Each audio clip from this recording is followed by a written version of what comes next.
Hi guys, I'm back. I'm Gary, if you didn't already know that. I've been very quiet this year. I haven't made a video since December or January this year, I believe. I explained briefly in my last video why I haven't been around since late March when the lockdown here in the UK happened. I have had a pretty hard time. It really affected my personal life. I had a few things planned for the year and I've had to cancel all of them, which pissed me off, to be honest. And it's taken me quite a few months to pull myself together. I'm feeling a lot better now, so hopefully over the next few weeks and months I'll be able to stick to a pretty regular schedule.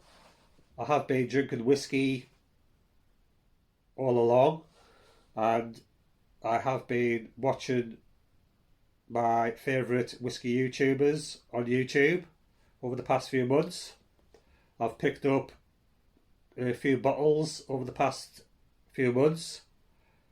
I've got 7 or 8 bottles here in the house ready for review, and I have ordered a few more a few days ago, which hopefully will be here in the next few days. So I've got plenty of whiskies to review for everyone over the next few weeks and months. I have a quite special bottle to review today for my first review of 2020. I'm going to talk about the Talisker Distillers Edition. This is a 10-year-old whiskey. It's basically the standard 10-year-old Talisker, finished for a number of months in a Amoroso sherry cask.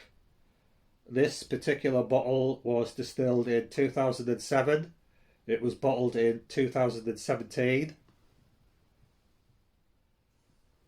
It's bottled at 45.8% alcohol.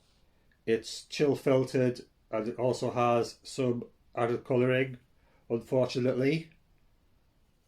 It was produced on the Isle of Skye in the west of Scotland. It's a lightly smoky whiskey. It's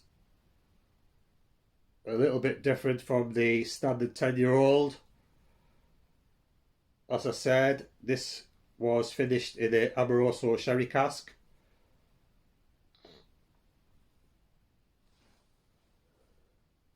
I paid around £50 for this whiskey, which is a pretty good price.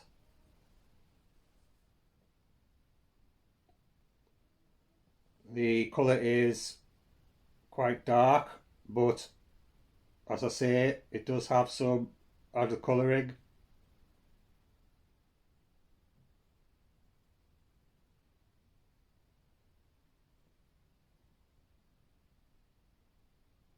The legs are quite long. I don't know if you can see.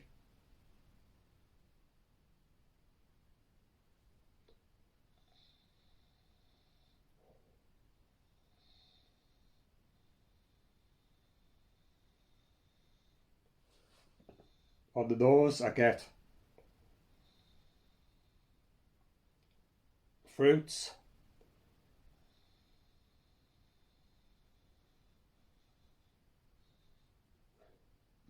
banana, oranges,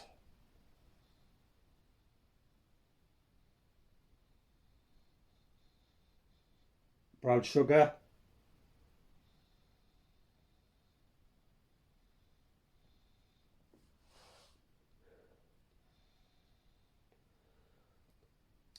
a bit of alcohol as well.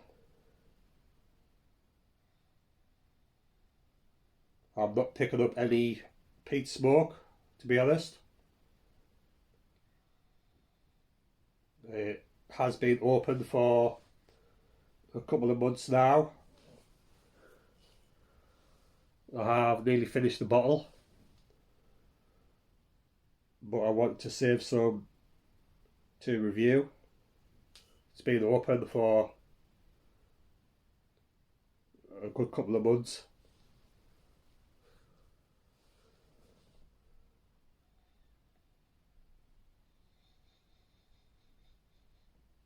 I'm not getting much else on the nose, to be honest.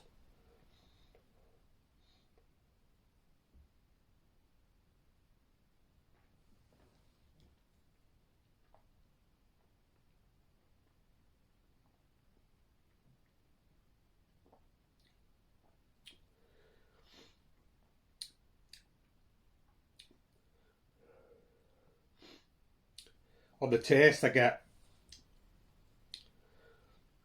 a burst of fruits up front. Oranges, apple, banana,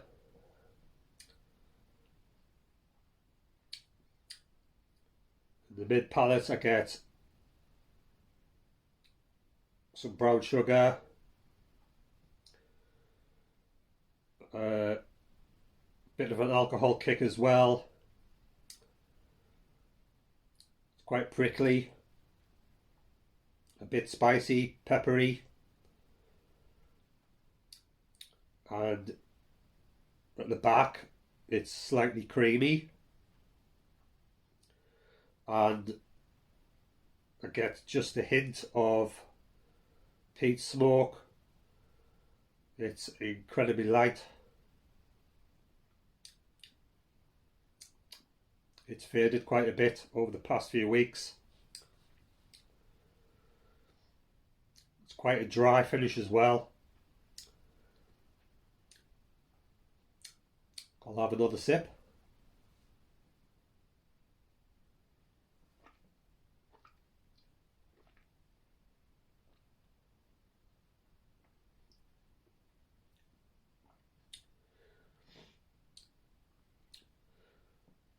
On the second sip,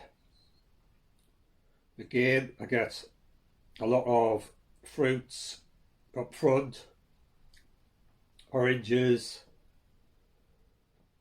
banana,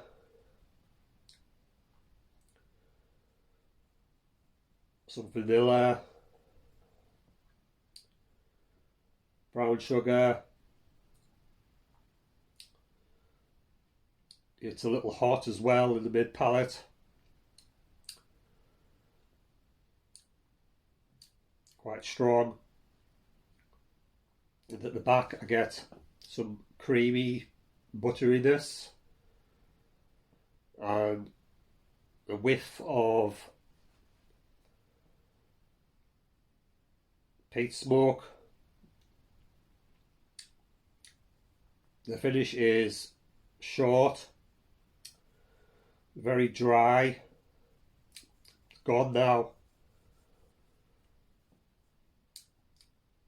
It's quite nutty as well, right at the back.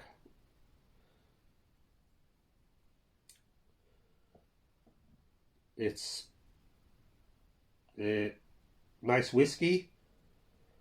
I'm quite impressed with it.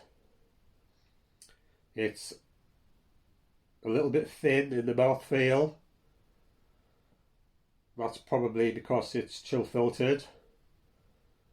It's not really a big deal though. It's still a nice whiskey. I'm going to give it a 8 out of 10. It's a very good whiskey. I do prefer the standard 10-year-old. This is a little too sweet compared to the standard 10-year-old. The standard 10-year-old is a little bit more complex, I would say. This is just a tad sweet, but it is a good whiskey. It's a little bit more expensive than the standard 10-year-old. But I do think it's worth picking up.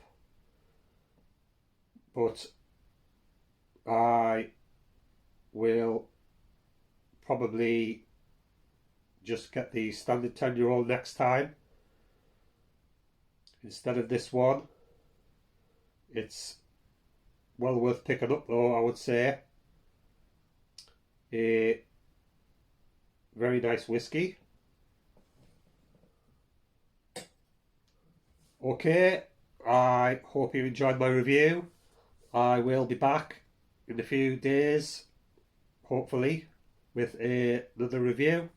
Let me know what you think of my review in the comment section. I'll be back soon. Take care. Bye.